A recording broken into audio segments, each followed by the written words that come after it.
जय माता की दोस्तों, माता रानी की कृपा और आपके पूरे परिवार सदा और सर्वदा बनी रहे। दोस्तों, आपका स्वागत है अपने channel my lovely home and garden में। आज की वीडियो में हम लोग जानेंगे मोक्षदा एकादशी की व्रत कथा के बारे में। दोस्तों, इसके पहले वीडियो में हमने डाला है दोस्तों पूजा विधि, मुहूर्त क्या है, मोक्षदा एकादशी प्रारंभ कब हो रही है और समाप्त कब हो रही है, पारण का शुभ मुहूर्त क्या है। आप मेरे चैनल पे वहां से इस सब सारी जानकारियों से संबंधित वीडियो को देख सकते हैं। दोस्तों, इस साल मोक्षदा एकादशी का व्रत मार्गशीर्ष मास की शुक्ल पक्ष की जो रखी जाएगी वो है 22 और 23 दोनों ही दिन इस बार व्रत रखा जा रहा है। दोस्तों, इस दिन भगवान विष्णु की पूजा करते हैं और व्रत रखते हैं। पूजा के समय मोक्षदा एकादशी व्रत का कथा का पाठ करना या श्रवण करना अति फलदायी होता है। तो दोस्तों, किसी भी व्रत की कथा अवश्य ही श्रवण करना चाहिए और पूरा श्रवण करना चाहिए। हमारे पौराणिक ग्रंथों में, धर्म ग्रंथों में ऐसी मान्यता है कि किसी भी व्रत की कथा को पूर्ण अवश्य ही सुनना चाहिए। यदि आप ऐसा करते हैं तो आप पुण्य के भागीदार होते हैं। दोस्तों, इसलिए कथा अंत तक अवश्य ही सुने और पूरा सुने दोस्तों, और पुण्य के भागीदार बने। युधिष्ठिर ने भगवान श्री कृष्ण से मार्गशीर्ष शुक्ल पक्ष के एकादशी के बारे में बताने को कहा। तब श्री कृष्ण ने कहा कि यह व्रत मोक्षदा एकादशी व्रत के नाम से लोकप्रिय है। इस व्रत को करने से सभी पाप नष्ट हो जाते हैं और मोक्ष की प्राप्ति होती है। तुम मोक्षदा एकादशी व्रत का कथा सुनो। दोस्तों, पौराणिक कथा के अनुसार गोकुल नगर में बैखानस नामक राजा का शासन था। एक दिन वह सपने में देखा कि उसके पिता नरक में हैं और कष्ट भोग रहे हैं। सुबह होते ही उसने अपने दरबार में विद्वानों को बुलाया और उनसे अपने स्वप्न के बारे में बताया। राजा ने बताया कि उसके पिता ने कहा है कि वे नरक में पड़े हुए हैं, वे यहाँ पर नाना प्रकार के कष्ट सहन कर रहे हैं। तुम नरक के कष्टों से मुझे मुक्ति दिलाओ। राजा ने कहा कि उसने जब से यह स्वप्न देखा है तब से बड़ा ही परेशान और विचलित है और चिंतित है। राजा ने सभी विद्वानों से कहा कि आप सभी इस समस्या का कोई उपाय बताएं जिससे वह अपने पिता को नरक के कष्टों से मुक्ति दिला सके।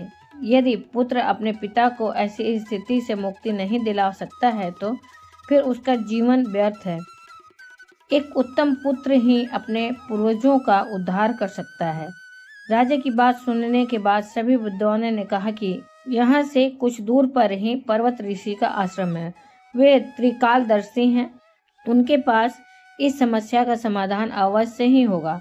राजा अगले दिन पर्वत ऋषि के आश्रम में पहुंचे। उन्होंने प्रणाम किया तो पर्वत ऋषि ने आने का कारण पूछा। राजा ने आसन ग्रहण करने के बाद अपनी सारी बात पर्वत ऋषि को बताई। तब पर्वत ऋषि ने अपने तपोबल से उनके पिता के पूरे जीवन को देख लिया। पर्वत ऋषि ने राजा से कहा कि तुम्हारे पिता के किए गए पाप को जान लिया है। पूर्व जन्म में उन्होंने काम के वशीभूत होकर एक पत्नी को रति दी, लेकिन शौक के कहने पर दूसरी पत्नी को ऋतुदान नहीं दिया। उस पाप कर्म की वजह से वे नरक के दुख भोग रहे हैं। इस पर राजा ने इससे मुक्ति का उपाय पूछा। तब पर्वत ऋषि ने कहा कि तुम मोक्षदा एकादशी व्रत को विधि पूर्वक करो और उसके पुण्य फल को अपने पिता के नाम से संकल्प कर दो। इससे तुम्हारे पिता नरक से मुक्त हो जाएंगे। जब मोक्षदा एकादशी आई तो राजा ने विधि पूर्वक व्रत और पूजन किया। फिर बताए अनुसार उसके पुण्य फल को पिता के नाम से संकल्प करा दिया। उस पुण्य फल के प्रभाव से वे मुक्त हो गए।